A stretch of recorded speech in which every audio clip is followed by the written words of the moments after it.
There is no Little League in the Dominican Republic. For most of the country's poor, there's very little else either. So when the Limpias Botas, the shoeshine boys, can afford to play a few innings, they play barefoot, using milk cartons for gloves, rolled up socks for balls, and sticks for bats. Baseball is an avenue of hope for those trapped in a world of grinding poverty. Boys dream of becoming another Alfredo Griffin, Pedro Guerrero, George Bell, or Tony Fernandez, Dominicans who made it off the island and into the big leagues. Sammy Sosa was one such boy, shining shoes for a few pennies a pair to help his widowed mother feed 7 children and pay rent on their dirt floor home.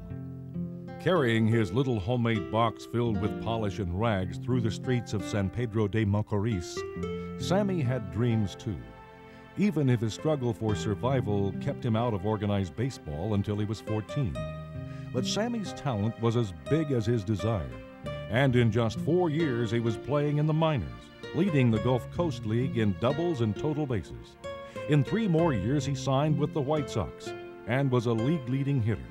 2 years later, Sammy was playing for the Cubs, developing into a true power hitter, finishing 2 seasons in the 30-30 club, over 30 homers and over 30 steals. Becoming a major league star fulfilled only part of Sammy's boyhood dream. The rest is a work in progress. Where once a hungry little boy wandered the streets, now stands a $1.2 million 3-story office and retail building known as 3030 Plaza, providing much-needed employment opportunity. Sammy Sosa financed it. Where barefoot children played baseball with rags and trash for equipment, schools now have computers so children can learn. And the hospitals now have ambulances to help provide better emergency care. They are Sammy Sosa's contribution too. The power-hitting Chicago Cubs outfielder never forgot the dreams of a shoeshine boy, to share his success with the poor. And not just in San Pedro.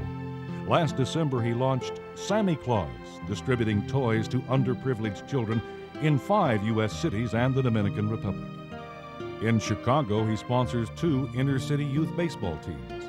He has volunteered his services for a state child support enforcement program. He works with the Chicago Police Department on anti-gang and anti-drug programs.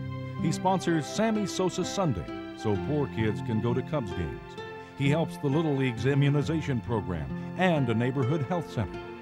It takes a special quality of courage for the hungry children of poverty to want success for themselves, just so they can help others, and to hang on to that hope in the face of crushing hopelessness.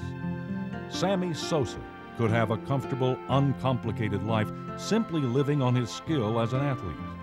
Instead, he chooses to give of himself so that perhaps another ragged, barefoot boy can dream of a better life. Maybe to dream of becoming a big league ball player who comes back to share his dream with others, just like Sammy Sosa.